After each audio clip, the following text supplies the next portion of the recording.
कुरुंदवाड आठवडी बाजारात मोबाईल चोरट्यांचा धुमाकूळ, 7 मोबाईल लंपास. कुरुंदवाड येथील आठवडी बाजारात मोबाईल चोरट्यांनी पुन्हा एकदा डोके वर काढत 7 जणांचे मोबाईल लंपास केल्याची घटना गुरुवारी घडली. गर्दीचा अचूक फायदा घेत नियोजनबद्ध पद्धतीने ही चोरी करण्यात आल्याने बाजारात खळबळ उडाली.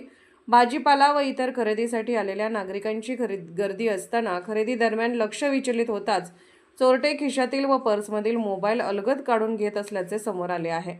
एका चोरट्याकडून मोबाईल पुढे दुसऱ्या व तिसऱ्या साथीदाराकडे देत काही क्षणातच संपूर्ण टोळी गर्दीत मिसळून पसार होत असल्याची माहिती मिळाली. विशेष म्हणजे ही टोळी एखाद्या बाजारा दिवशीच सक्रिय राहून चोरी केल्यानंतर काही आठवडे किंवा महिने त्या भागात फिरकत नसल्याने त्यांना पकडणे पोलिसांसमोर आव्हान ठरत आहे. या प्रकारामुळे पोलीस बंदोबस्त असूनही चोरटे पुन्हा पसार होण्यात यशस्वी ठरत आहेत. या प्रकरणी अज्ञात चोरट्याविरुद्ध गुन्हा दाखल करण्याची प्रक्रिया रात्री उशिरापर्यंत सुरू होते.